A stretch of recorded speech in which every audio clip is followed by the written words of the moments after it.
In 2009, Lynn Blankenbecker was on the front lines of the Tea Party wave that swept through New Hampshire when she flipped a state house seat in a special election that had been held by a Democrat. But her budding political career had to be put on hold when she was recalled to serve in the U.S. Navy as a combat nurse in Afghanistan. Her three-decade active duty career came to an end earlier this month, and she's jumping right back into the fray of New Hampshire politics with a bid for Congress in New Hampshire's 2nd District. Lynn Blankenbecker joins us this morning. Lynn, thanks for being here. Hi, Adam. Thank you. I appreciate your time. Pleasure to be here.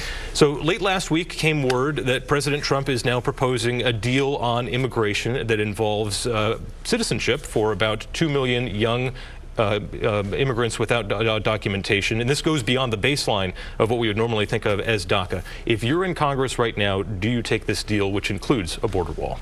Well, it's interesting because I know this is brand new, and I haven't seen all of the bits and pieces of this piece of legislation, but you know, certainly I think immigration is an issue in this country. I think our process is broken, and I do think that we need to do something about fixing that. But this is essentially amnesty, right, that he had campaigned against. You have this going beyond the 700,000 or so DACA recipients. Should those people be included if we do get $25 billion to build a wall on the southern border? Yeah, and again, you know, first of all, I do believe that whether we build a literal wall or a figurative wall, I do think we need to do something about securing our borders. So, you know, whatever that looks like is definitely I would agree with. And then as far as the amnesty goes, again, haven't seen all the bits and pieces of this legislation, but certainly think that our president, you know, was well informed, and so I think he would make good policy that was good for our country and certainly our state. Yeah, it was one of the most memorable campaign promises, not just of 2016, but perhaps ever. We're going to build a wall, and Mexico is going to pay for it.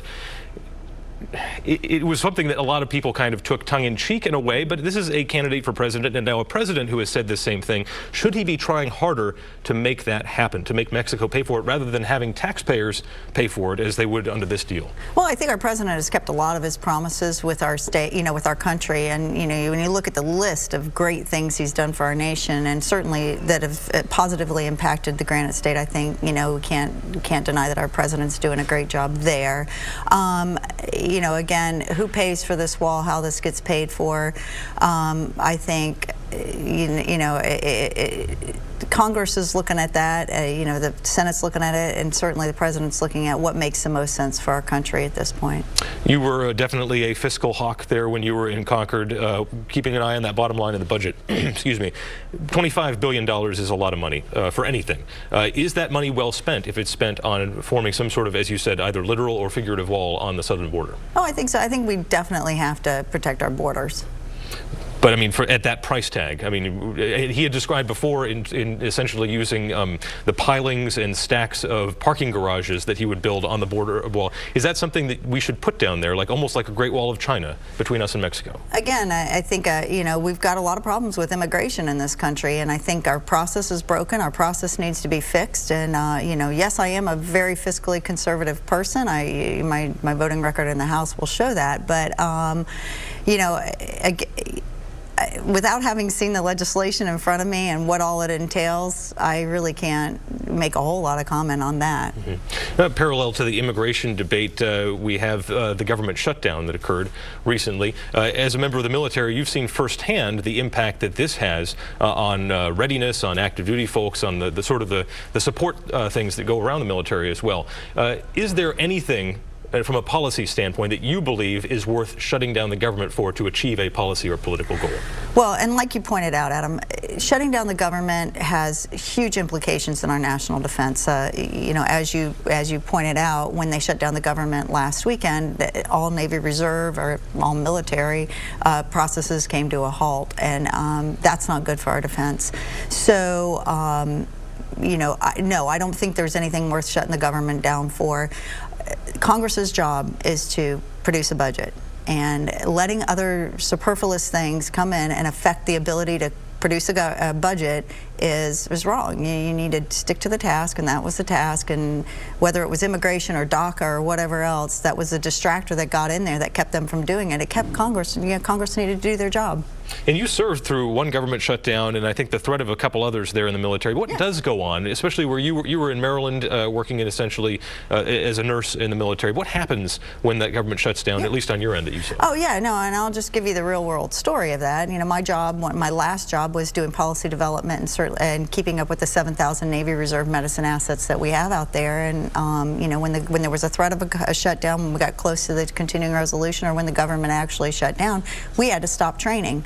So when you can't train your reserve component to do the job that they need to do when America needs us the most, then we don't have a full up round or a ready force for you. So and then it's not just Navy Reserve medicine, it's all reserve components, all guards, all active components. We're not flying planes or sailing ships or anything when that happens, and so that's a problem. Do you think that becomes too theoretical for members of Congress? They wouldn't have that perspective of seeing what goes on the inside when they just shut the government down. Oh, absolutely. I think my 31 years of military experience is going to be a huge asset to Congress. Seeing firsthand and being able to translate that for the members of Congress who don't understand what it's like for us to train and how we train and what happens when we can't train. Speaking of military service, what needs to be done to fix the VA? Oh boy. Well, there's a big. Where do you start, right? That's a big question. Well, so we have a lot of problems with the VA. I think it's a huge governmental program. I think every time the government gets involved in big programs like that, you run into bureaucratic problems, and I think that's part of the problem with the VA. We probably need our own show to talk about the VA issues or all those issues. Certainly getting the care to our, and I'm speaking from the healthcare perspective, and I know the VA goes a lot farther than just health care, but just from the healthcare perspective, getting quality care to our veterans when they need it most is an issue. Whether it's just lack of providers, and we've got a chronic lack of providers across the nation, not just in the military or the VA system, but across the board. So it's a multifaceted problem, but I'd love to talk to you about it more sometime. How do you bring accountability, though? I mean, we see in this report to the end of the week here, in terms of seeing at the VA in Manchester, they had somebody who was cutting and pasting, his notes from patient to patient, just sort of perfunctorily passing it along, and yet he's moved along to the next place. He's still practicing. How do you bring an accountability into the medical system of the VA? Well, there's definitely a need for accountability, and actually fraud like that, you should lose your license over that. We're not allowed to falsify documents, and so no medical professional should be doing that. There has to be a stronger stance for removing those folks from practice, terminating their licenses. I don't know this particular individual in this particular situation that you're talking about, but I would hope that the VA made a report to the Board of Medicine that this man was fraudulently putting entries into a medical record. New Hampshire likes to see an independent streak in its elected officials, particularly the folks we send to Washington. Where are some areas that you see yourself standing up potentially to President Trump rather than voting with him or agreeing with him all the time? Well, any president that puts, I don't care who the president is, if they put a policy or a piece of legislation or anything in effect that is going to negatively impact the Granite State, obviously I will stand up. It's the Granite Staters who will be sending me to Congress, and when I get there, it's important that you remember where you came from, and make sure that any policy is only for the benefit of your district. And so I shouldn't say only, but certainly benefits your district. So I certainly wouldn't support any policy that would be detrimental or harmful to my district or to the state of New Hampshire. Is there anything the president has done that you do disagree with?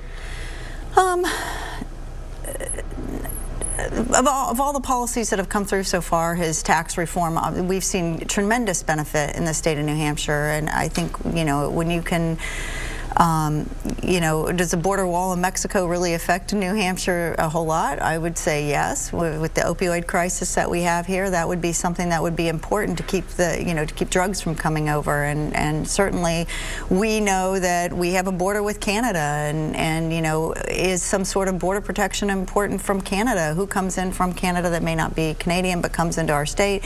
So I think he's on the right track.